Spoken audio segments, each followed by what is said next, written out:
So today, lads, we are going to be talking about the WNBA Mock Draft. We're going to be talking about the 2026 WNBA Mock Draft, and we're now at the stage where we're getting close to college. So I'm going to be reacting to a lot of these throughout the year. I'm going to be making a lot of my own ones, and yeah, because as you guys have seen, probably for the good, the Caitlin Clark does random thing videos don't get that many views, so I got to be creative. Talking a lot about college ball.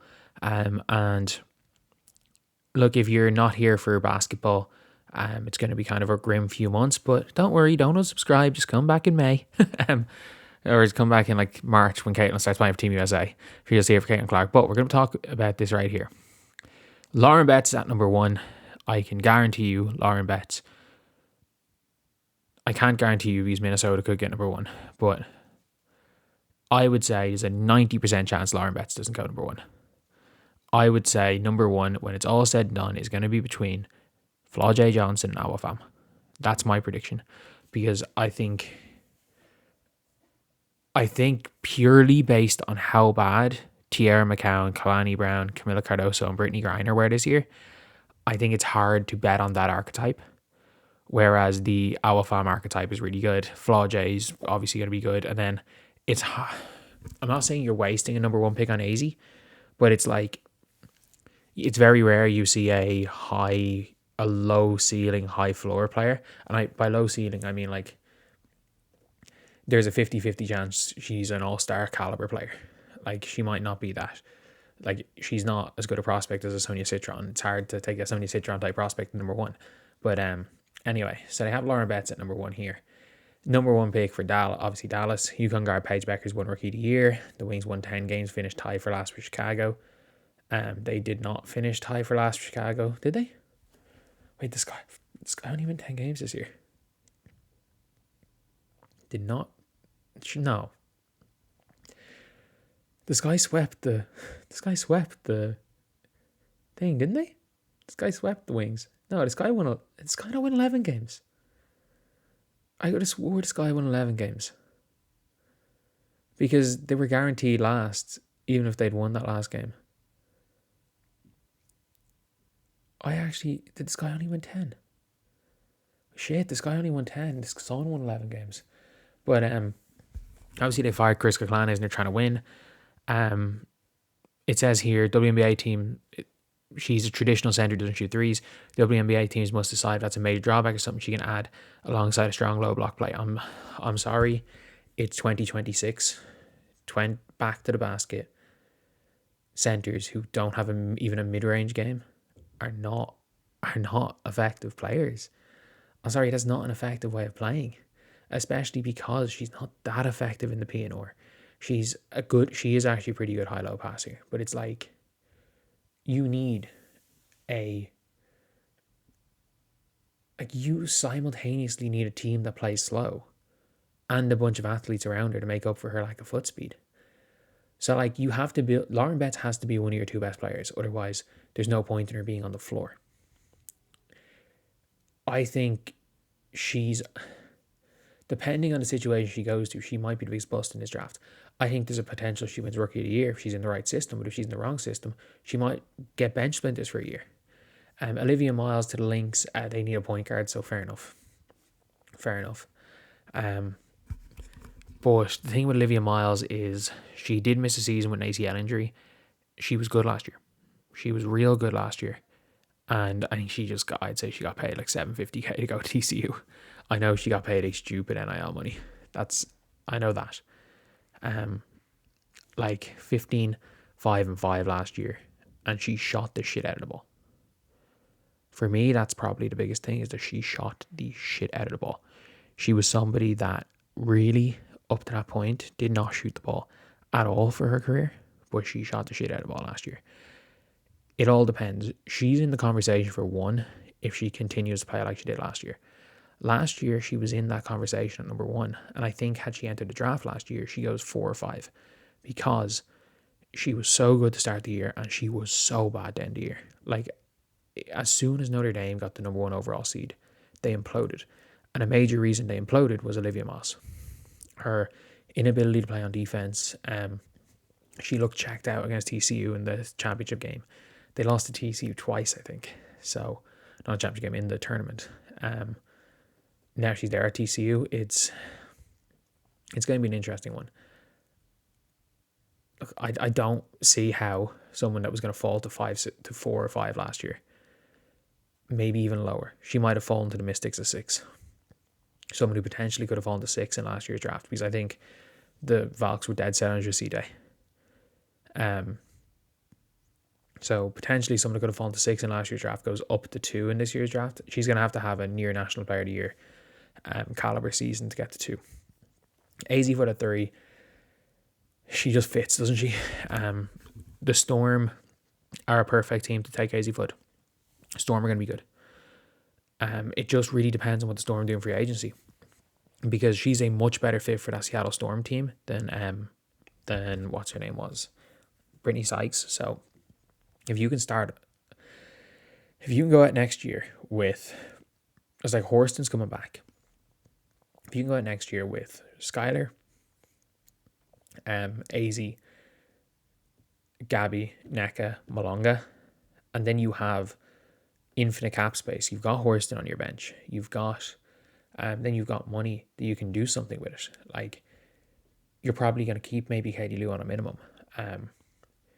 You can go and then look, we need a backup big. Instead of wasting a max on Malonga, on Magbagor, go and take like a vet in Elizabeth Williams. You keep Erica Wheeler, who I think will play. You're probably getting her on half a max. So you can put together a really competitive team in Seattle. And AZ Foot makes that team infinitely better. So yeah, if it is Seattle at 3, AZ Foot could very well go 3, because she is the most seamless fit for that team trying to win. If Seattle tear it down, I would assume they're going to go with a higher upside pick than AZ Foot, albeit AZ Foot might be the best of the 3. Like, there's a good chance that when it comes to the actual WNBA draft, that of the 3 players we've seen so far, AZ Foot is the best of the 3. The obvious number 1 pick is Awafam. If the draft, if this article came out tomorrow instead of today, Awafam would be up to number 1 after what she just did today.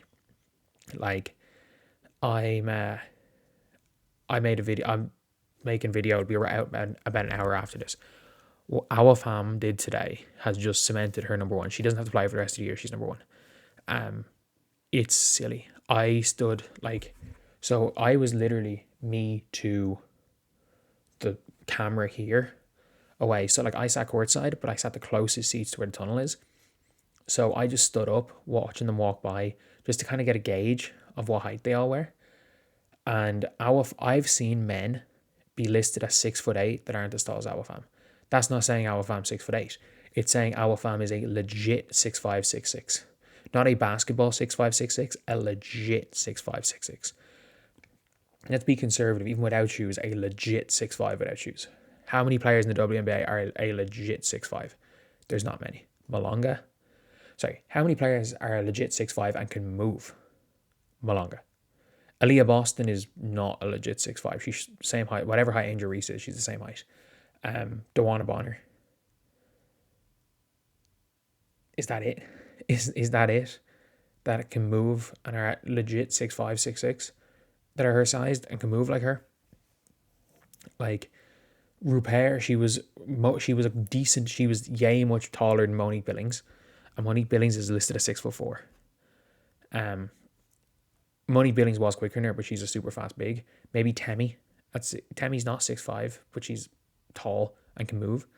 There are not that many players of Awa's height that move like Awa. And it says here, obviously,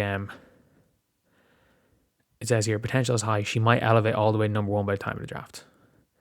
That might is very likely. Flaw J going to the sky.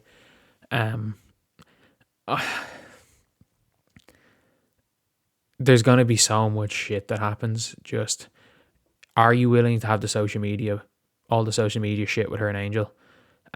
If not, I think getting Flaw J at 5 would be a steal, and Chicago have to do it. She's elite. She's absolutely elite. She said she's hoped to elevate her status to potential number 1. That confidence is part of what makes her an appealing player. Yeah, I think for me, the number 1 conversation is likely going to be Flaw J versus Awa. She's a dynamic guard. She can shoot. She's another one. she is not 5'10". Like, she's closer to like 6'1" than 5'10". Tania Latson to the tempo. If an expansion team gets Tania Latson, they're good. They're good. It allows them to tank, but they have their star. They have their rookie, 18 point per game rookie who's just going to come in and get buckets. Like, she is going to just come in and flat out score. That's what she's there for. That's what she's going to do. She's going to come in and get buckets. No, like, she's super fast. She's Kennedy Carter-esque almost. She'll be one of the fastest players in the league right away. This is a great pickup. This will be a great pickup. But this is what I always say about this draft. I've never seen a bigger drop from 6 to 7. Any of the top 6 could fuck about and go number 1. Then there's Cody McMahon.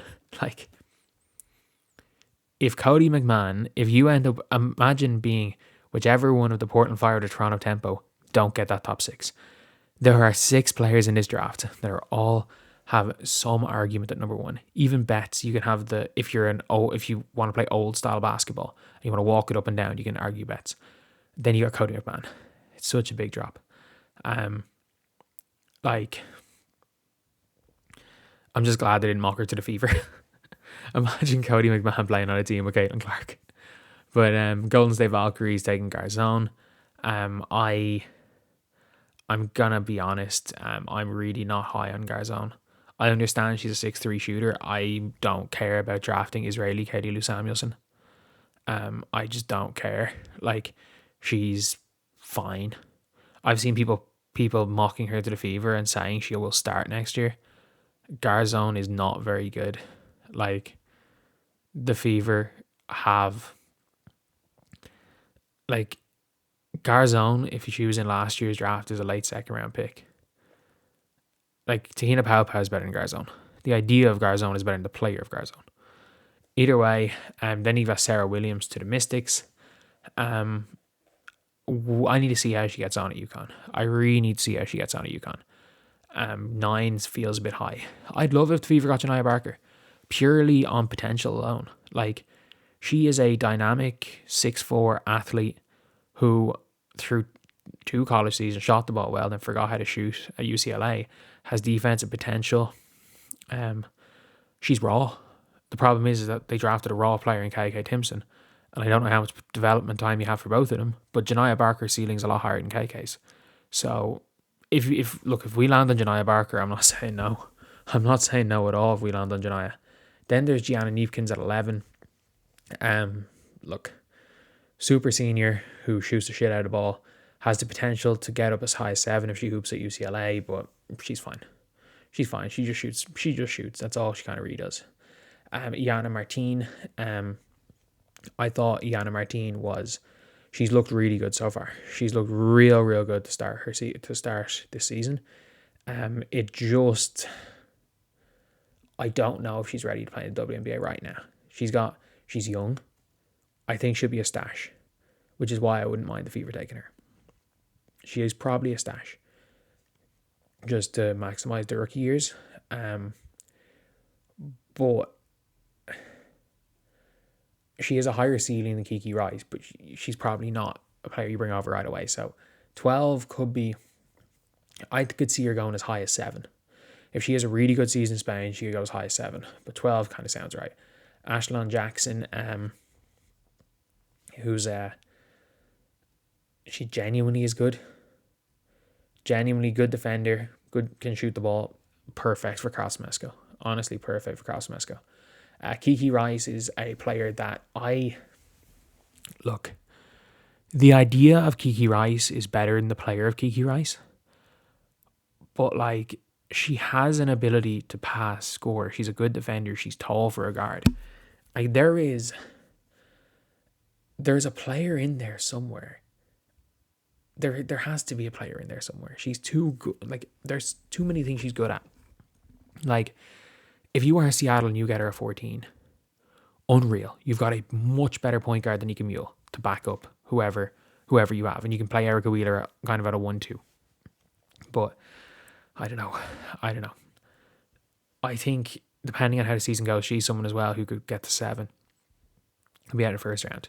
And then there is Okot, who's a real interesting one because she's gonna play a lot of minutes for South Carolina, and she needs to be one of the best players in the nation for South Carolina to have any chance. And if she does play like that, she might go even higher. She might go higher, but I don't know. I think first round for her is a little bit high for being honest. Like, one player, I'm unpopular opinion. I'm taking Hannah Stuckey over any player after Janiah Barker. And I'm also taking Hannah Stuckey over Cody McMahon. Just the way ball goes, especially in the WNBA draft where players are coming in a little bit older. You a lot of times late first round, you draft for archetypes. The league's getting younger. There's a lot of players in the league, so you're okay. I'd draft for archetype, honestly. But anyway, yeah. That is the video. I'll see you guys.